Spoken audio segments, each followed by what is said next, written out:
Tonight, in San Francisco, the city that banned plastic straws is burying plastic in landfills. The greenest city in America. The place that pioneered mandatory composting. The metropolis that promised, on the record, in official policy, to send zero waste to landfills by 2020. That deadline came and went. The city still dumps over 400,000 tons into the ground every year. But here is where it gets interesting. San Francisco residents pay some of the highest garbage rates in the country for this privilege. They were exposed to rate hikes of 24% in a single year. They were exposed to a company that just paid $95 million to settle overcharging claims. They were exposed to a system where the company handling your recycling was caught bribing the city official who set their rates. And the man at the center of that bribery scandal got 7 years in federal prison. The company is still collecting your trash tomorrow morning, because what is happening in San Francisco is not a recycling problem, it is a corruption problem wrapped in a green bow. Once you see how this system actually works, you will never look at that blue bin the same way again. The green illusion. Here's a claim that used to be true. San Francisco leads North America in recycling. In 2012, the city announced it had hit an 80% diversion rate. 80% of everything San Franciscans threw away was being recycled or composted instead of buried in a landfill. The mayor held a press conference. Recology, the company that handles the city's waste, issued congratulatory statements. Environmental groups celebrated. San Francisco had done what no other major American city had accomplished. It was the template, the proof of concept, the city that showed recycling could actually work at scale. And it wasn't just the diversion rate. San Francisco was first to ban plastic bags in supermarkets, first to prohibit styrofoam food containers, first to make composting mandatory for every resident and business. The city wrote the playbook that dozens of other municipalities would eventually copy. But there was another promise, a bigger one. In 2003, San Francisco's Board of Supervisors passed a resolution committing the city to zero waste by 2020. Not reduced waste, not less waste, zero. Nothing going to landfills at all. The city had 17 years to figure it out. They didn't. By 2017, it was clear the targets were unreachable. The city was supposed to send 213,000 tons to landfill that year. They sent 404,000 tons, nearly double the goal. The trajectory wasn't pointing towards zero, it was pointing up. So what happened? The official story involves something called contamination. When you put the wrong item in your recycling bin, a greasy pizza box, a plastic bag tangled with paper, it can ruin entire batches of otherwise recyclable material. Too much contamination, and the whole load goes to landfill anyway. The city blamed residents for not sorting properly. Recology launched education campaigns. New guidelines appeared on bins and websites and mailers. But the real disruption came from 7,000 miles away. For decades, the United States had a simple solution for recycling: ship it to China. American cities would collect bottles and paper and cardboard, bale it up, and load it onto container ships heading back across the Pacific. China processed nearly half the world's recyclable waste. The system worked until it didn't. In January 2018, China enacted what they called National Sword. The policy banned imports of most plastics and imposed a contamination limit of 0.5% on everything else. For context, American recycling facilities had been shipping bales with contamination rates of 5 to 8%, sometimes higher. Overnight, the largest customer for America's recycling essentially closed its doors. The impact was immediate and devastating. Cities across the country saw recycling costs explode. Some municipalities stopped collecting recyclables altogether. Others quietly began routing blue bin content straight to landfills. San Francisco had an advantage. Recology had invested $20 million in upgrading its sorting facility, installing optical sensors and robotic arms that could produce cleaner bales. The company claimed its contamination rates dropped to around 1%, clean enough to find buyers in Southeast Asia after China shut down. But here's the number that matters. In 2018, just under half of all waste collected by Recology in San Francisco ended up in landfills and incinerators anyway. Half. Not because residents couldn't sort properly, not because China stopped buying, but because the fundamental math of San Francisco's zero waste promise never added up in the first place. The 80% diversion rate the city celebrated included construction debris, concrete, lumber, and scrap metal from demolition sites. These are heavy materials that get recycled at high rates, but they have nothing to do with your kitchen recycling bin. Strip out construction waste and the residential diversion rate looks considerably less impressive. The city knows this. In 2018, officials quietly revised the zero waste goal. Instead of hitting zero by 2020, San Francisco now aims to reduce disposal by 50% by 2030. A different metric, a different target, a tacit admission that the original promise was never realistic. But here's what the city hasn't revised: the rates. San Francisco residents still pay premium prices for a system marketed on environmental achievement. They still face regular rate increases justified by zero waste programs that miss their deadlines by miles. They still fund a monopoly that operates without competitive bidding, and that monopoly, Recology, has a relationship with San Francisco's government that goes back nearly a century.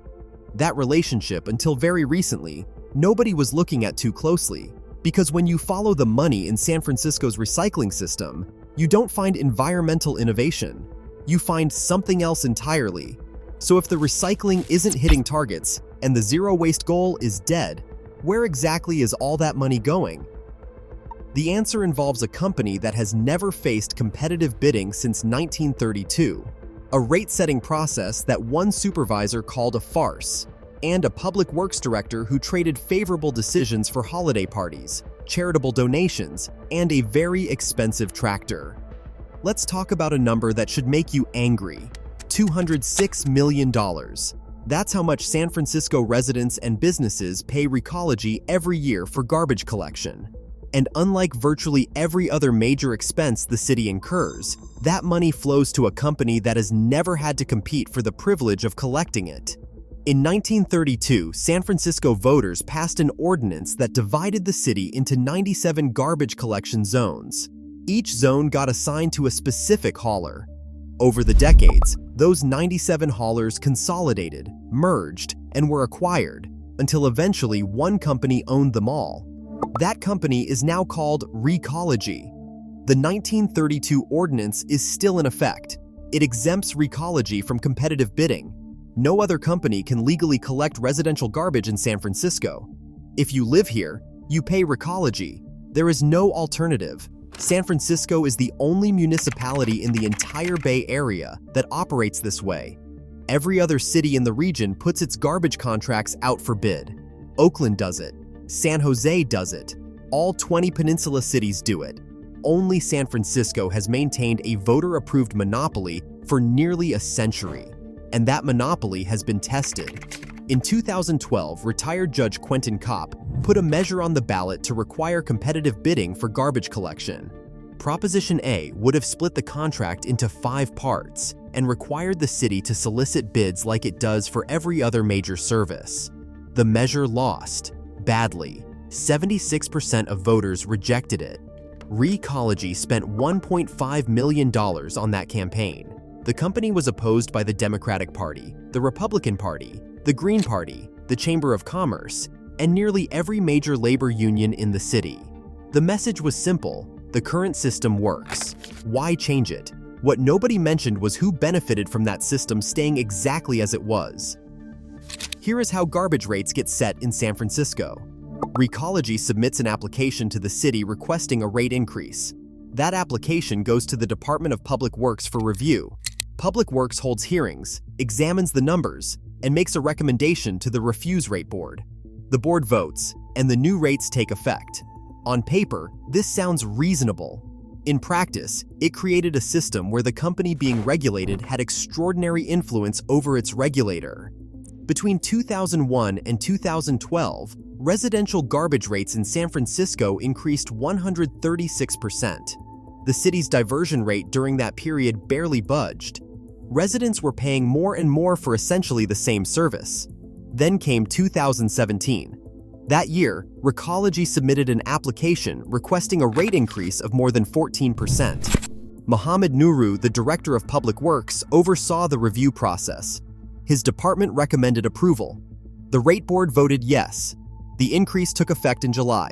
What nobody outside a small circle knew was that Recology had submitted inaccurate revenue projections. The company's own numbers showed the increase should have been around 7%, not 14%. The math was wrong. The city was about to overcharge 160,000 customers for years. Recology discovered the error in 2018. They disclosed it to the Department of Public Works. And then, nothing happened. Nuru did not correct the rates. He did not notify the rate board. He did not tell the public. The inflated charges kept getting collected, month after month, for more than 2 years. Why would the head of public works ignore an error worth tens of millions of dollars? Because Mohammed Nuru was on the take, and because of corruption. In January 2020, FBI agents arrested Nuru on federal corruption charges. The investigation revealed a sprawling bribery scheme involving contractors, developers, and city officials. Nuru had accepted cash in envelopes, expensive meals, international trips, a gold Rolex, construction work on his ranch, even a John Deere tractor. And Recology was part of the picture. According to federal prosecutors, Recology funneled more than $1 million in benefits to Nuru over several years. The money moved through nonprofits and charitable donations, disguised as legitimate contributions. One conduit was particularly brazen, a baseball charity called Lefty O'Dowell's Foundation for Kids. Recology made donations to the foundation. The foundation paid for lavish holiday parties that Nuru threw for public works employees and political allies. The man approving Recology's rate increases was being wined and dined with Recology's money. A former Recology executive named Paul Giusti was federally charged for his role in the scheme. According to court documents, Giusti understood the arrangement clearly. Giusti wrote in an email to a colleague that Mohammed is the director of the DPW who ultimately signs off on our rates, and that, needless to say, keeping him happy is important. Recology paid $36 million in criminal fines. The company agreed to refund $95 million to customers for the overcharges, plus $7 million in civil penalties. Nuru received 7 years in federal prison. And Recology? They're still collecting your garbage. They're still operating under the same 1932 ordinance. They're still facing no competitive bidding. The city did create a new refuse rate board after the scandal. They moved oversight away from public works. They passed some reforms. But the fundamental structure remains intact. One company, no competition, rates that keep climbing. In October 2025, residential rates increased 12.24%. More increases are scheduled for 2026 and 2027. The city says the hikes are necessary to cover costs. Recology says they are providing quality service. Small property owners who showed up to protest the increases were told it was not realistic to expect rates to stay flat. One homeowner told the rate board, "I could throw this garbage away myself and make money." Nobody laughed, because he wasn't joking. Spreadsheets and court documents do not capture what this system actually does to people. To understand that, you need to look at who pays the price when a monopoly operates without accountability. Start at Pier 96, where Recology runs its primary sorting facility.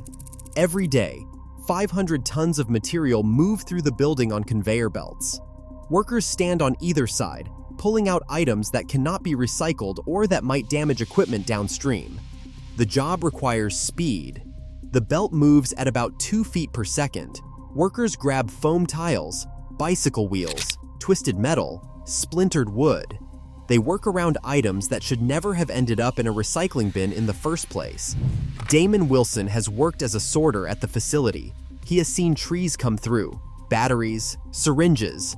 A lot of co-workers have gotten pricked and stuck by syringes, Wilson told reporters. And you never know which needle did it because there are so many. It is a dangerous situation.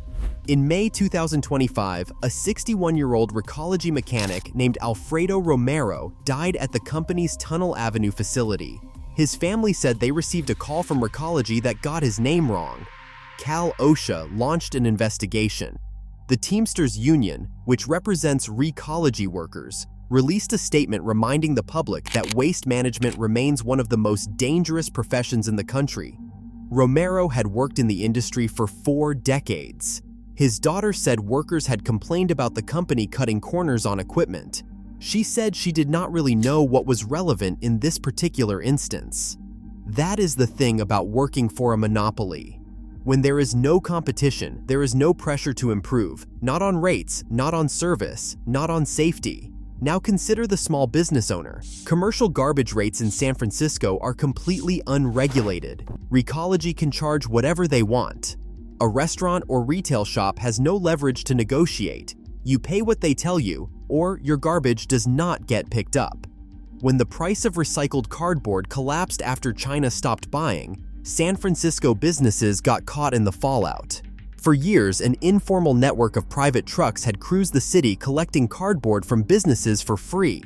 The haulers would sell the cardboard to Recology's recycling facility for cash. When the market crashed, the cardboard economy collapsed with it. Suddenly, businesses that had relied on free pickups were facing new fees and fines. Some were told to rent private dumpsters, others were instructed to haul their own waste. The interim solution Recology offered was temporary. The long-term answer was, figure it out yourself. One business owner said they were basically committing staff to upstream sorting for Recology. To save a little over $100 on a monthly bill, the owner said they could not say for sure that their time was being spent appropriately. Finally, consider the resident on a fixed income. Garbage collection in San Francisco is not optional. The city requires every property to have service. If you do not pay, the city records a lien against your property. The bill comes whether you generate a lot of waste or barely any at all.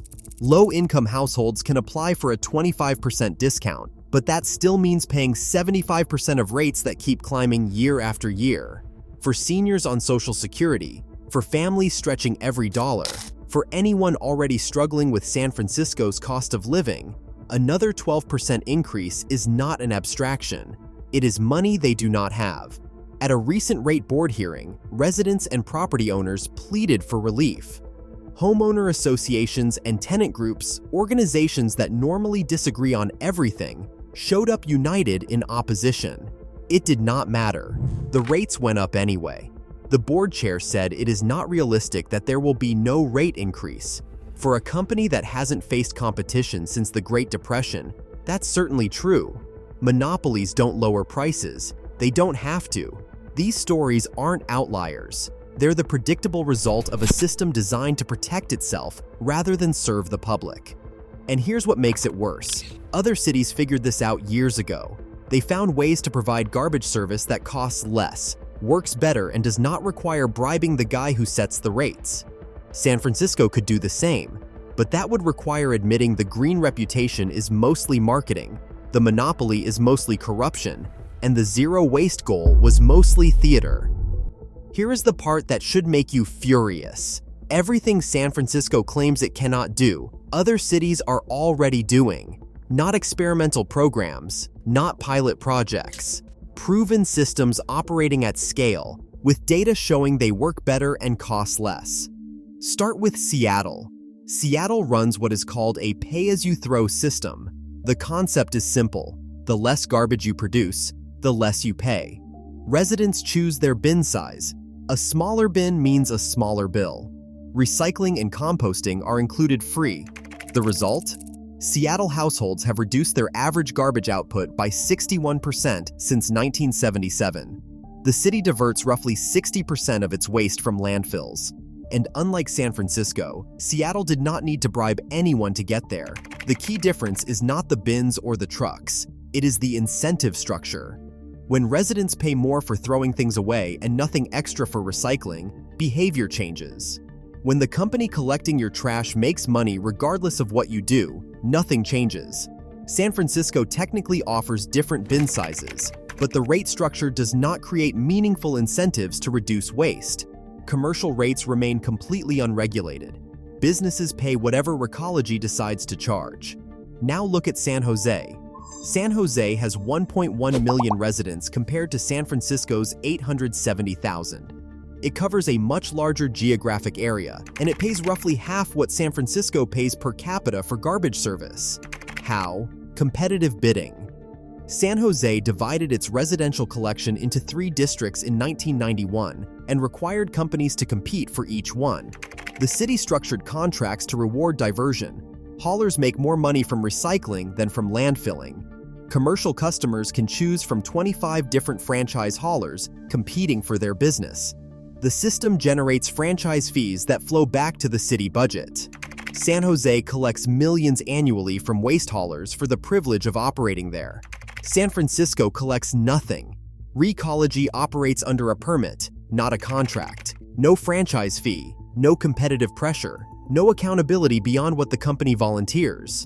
Oakland, with 340,000 people, collects nearly $24 million in annual franchise fees from its competitively bid garbage contract. San Francisco, with more than twice the population, collects zero. 2 City Hall studies in 2011 examined 71 Bay Area municipalities. They found that every single one except San Francisco either uses competitive bidding or has a franchise agreement with its waste hauler. Every one. The studies also found that cities introducing competitive bidding typically see costs drop by 20 to 25%. For the $206 million San Francisco pays Recology annually, that would mean $40 to $50 million in savings. Money that could go back to ratepayers, or into the city budget, or into actual environmental programs instead of marketing. But competitive bidding would require repealing the 1932 ordinance. That means a ballot measure, and ballot measures can be defeated by companies willing to spend money. Recology spent $1.5 million to crush Proposition A in 2012. The measure lost 76% to 24%. The city has never tried again. There is another approach San Francisco refuses to consider: extended producer responsibility. Maine became the first state in 2021 to pass a law requiring manufacturers to pay for recycling their own packaging. The principle is straightforward. If you produce packaging that ends up in the waste stream, you pay for managing it. The cost shifts from taxpayers and ratepayers to the companies creating the problem. 7 states now have extended producer responsibility laws for packaging. Oregon, Colorado, California, Minnesota, Maryland, and Washington followed Maine's lead. Countries across Europe and Asia have used similar systems for decades, achieving recycling rates of 60 to 70%. Maine's program will reimburse municipalities for the full cost of managing producer packaging. The fees get calculated based on how recyclable the material actually is. Produce easy-to-recycle packaging, pay less. Produce hard-to-recycle plastic, pay more. San Francisco has passed resolutions supporting producer responsibility. The city talks about it in planning documents, but no actual policy has moved forward. No legislation, no ballot measure, just statements. Why does nothing change? Follow the money. Recology spent nearly $500,000 on lobbying at City Hall in 2021 alone, the year after the bribery scandal broke. The company deploys one of San Francisco's most expensive lobbying firms. Campaign contributions flow to supervisors. Political allies line up to oppose any challenge to the monopoly. When Recology was caught overcharging customers $95 million, the company paid the settlement and kept operating. When executives were convicted of bribery, the company paid the fines and kept operating. When rates increased 12% the following year, the board approved them anyway. The same pattern plays out over and over. Scandal, settlement, rate increase, repeat. And the environmental groups that should be demanding change? Many of them receive funding from Recology, or they have built relationships with city officials who support the status quo. Or they have decided that criticizing San Francisco's green reputation is not worth the political cost. The result is a system that serves everyone except the people paying the bills.